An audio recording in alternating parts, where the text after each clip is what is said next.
Sejam muito bem-vindos mais uma vez ao canal GT Autos, pessoal, começando aqui mais um teste da semana com a Fiat Toro Freedom 1.3 Turbo. Nesse vídeo de hoje a gente vai fazer um teste de consumo urbano com ela. Vamos rodar aqui um trecho 100% urbano de aproximadamente 10 km. O carro está abastecido 100% com gasolina. E atendendo a pedidos de vocês, agora a gente faz os testes de consumo na cidade com o ar-condicionado ligado. Quando o veículo tem start-stop, a gente deixa ele ativado. No caso aqui, essa versão da Toro não tem, então isso não vai fazer diferença. E depois de rodar esse percurso de forma bem tranquila para tentar conseguir uma boa média, a gente vai comparar os nossos números na gasolina com os números divulgados oficialmente pelo Inmetro.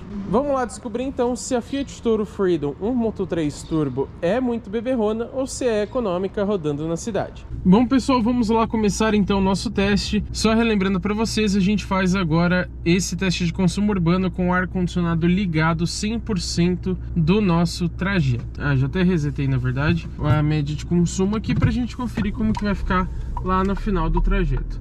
Lembrando que a gente vai andar aqui de forma bem tranquila e o consumo é algo muito variável, como eu sempre falo para vocês, né? Tudo vai depender principalmente da forma que você dirige. Então o que é óbvio, por exemplo, é que se você pisar mais, vai gastar mais. Mas vai variar também de acordo com o trânsito que você pega, a topografia. Então, por exemplo, aqui numa subida, logicamente vai gastar mais combustível do que numa reta ou numa descida. O clima também interfere, se tiver muito calor ou muito frio, também muda o consumo de combustível. O peso que você leva no carro, enfim, são muitas variáveis. E por conta disso, a gente nunca faz um comparativo direto entre os modelos que passam aqui no nosso canal, porque logicamente a gente testa em dias diferentes, né? Não dá pra gente testar todos os carros no mesmo dia e nas mesmas condições. Se você quiser fazer uma comparação justa entre dois modelos, o que você precisa fazer? Andar com os dois juntos a todo momento, ou seja, nas mesmas condições de trânsito, de semáforo, de clima, dirigindo de forma parecida, apesar de que cada condutor tem sua exclusividade, digamos assim, tem sua maneira de dirigir. Então a forma mais justa seria essa. O que a gente faz aqui no canal é só pra gente ter uma ideia do quanto é econômico ou gastão os carros que passam por aqui. E já aqui no começo do vídeo eu quero pedir para vocês, deixa o seu like aqui embaixo, porque essa é uma forma de você retribuir o nosso trabalho aqui no canal. Esses conteúdos que a gente faz para vocês dão muito trabalho, levam muito tempo, muita dedicação e são completamente gratuitos para vocês. Então like é uma forma de você retribuir esse nosso trabalho. Por quê?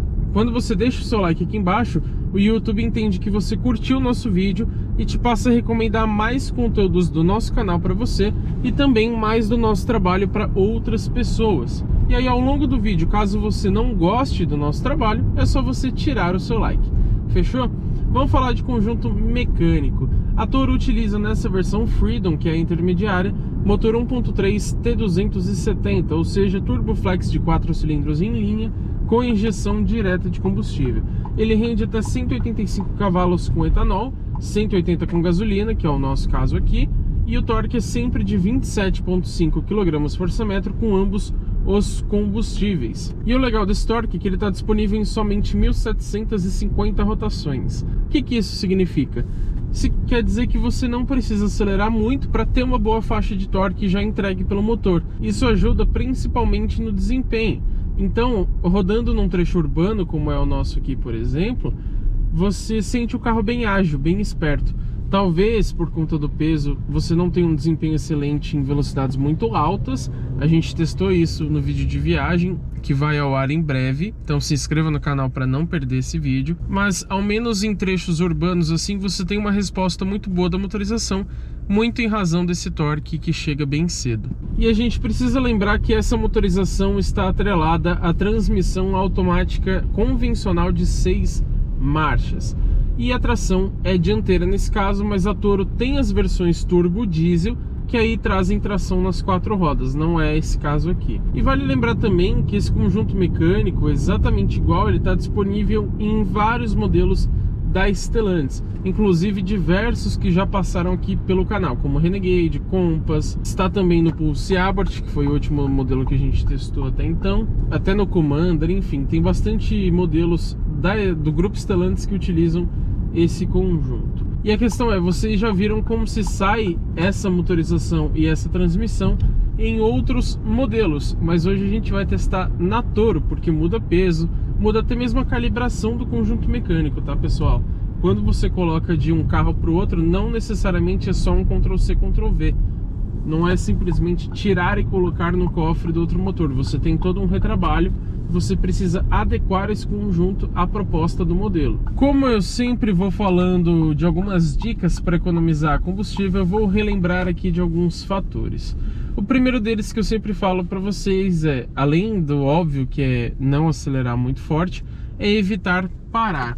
Então nesse caso aqui, por exemplo, a gente chegou aos 10 km por hora, que é uma velocidade bem baixa, mas para você retomar para os 50, que é a velocidade máxima dessa via, quando você parte de 10, é melhor do que você partir de 0 km por hora. Você precisa acelerar menos para retomar a sua velocidade. E também, quando o carro sai da inércia, ele tende a gastar mais combustível. Então, evitando paradas, você melhora o consumo de combustível, ainda que você diminua bastante a velocidade.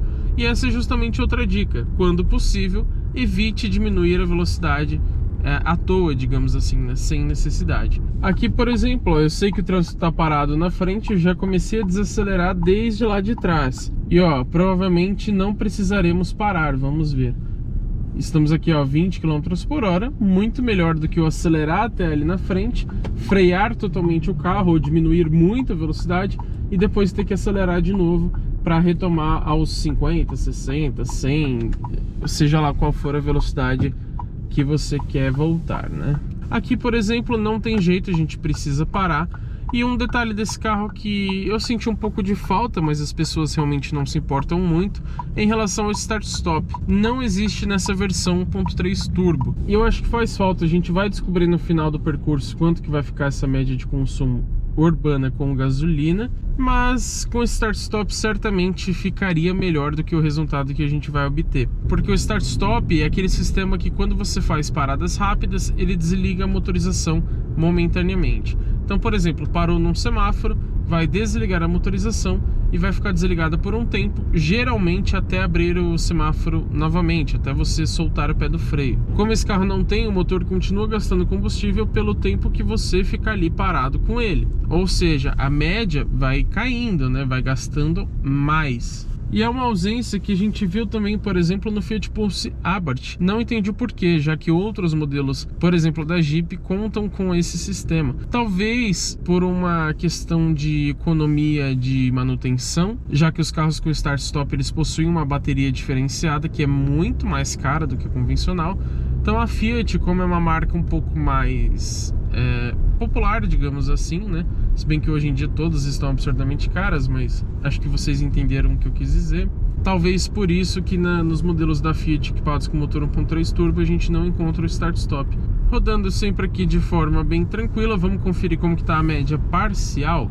Até o momento rodamos 5,4 km, então mais ou menos na metade do nosso trajeto, 25 km por hora de velocidade média em 13 minutos e a média, por enquanto, de 10,1 km por litro. Será que vai ficar melhor até a gente chegar no final ou será que vai piorar?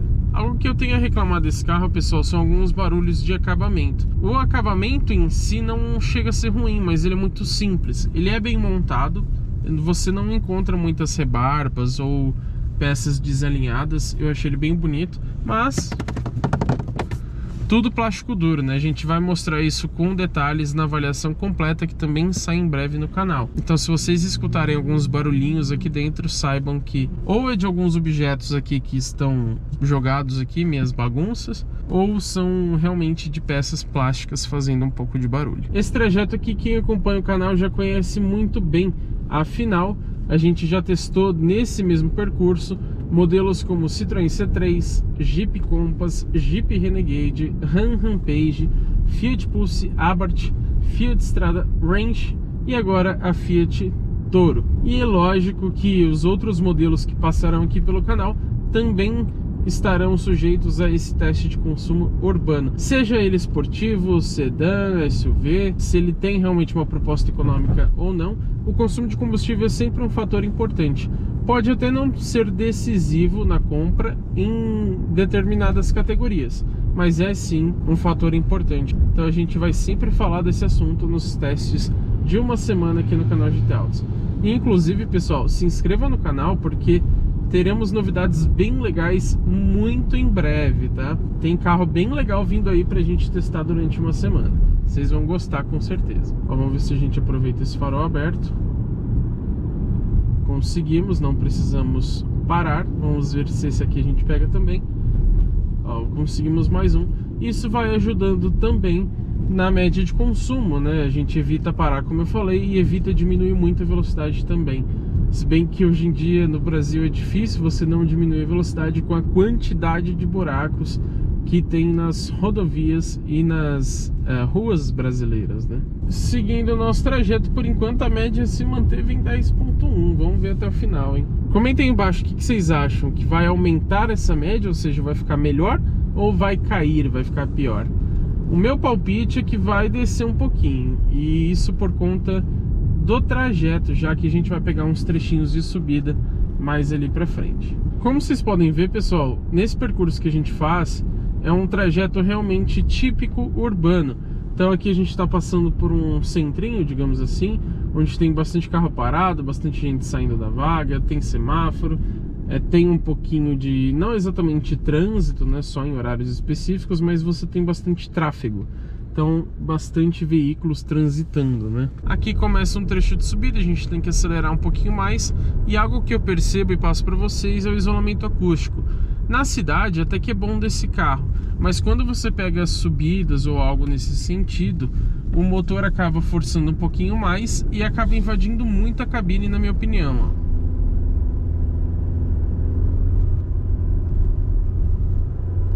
Não sei se vocês conseguiram ouvir bem, mas estávamos ali a mais ou menos 2.500 rotações, que não é um número muito alto, e mesmo assim o barulho dele entrou bastante aqui na cabine, o que eu não acho muito legal.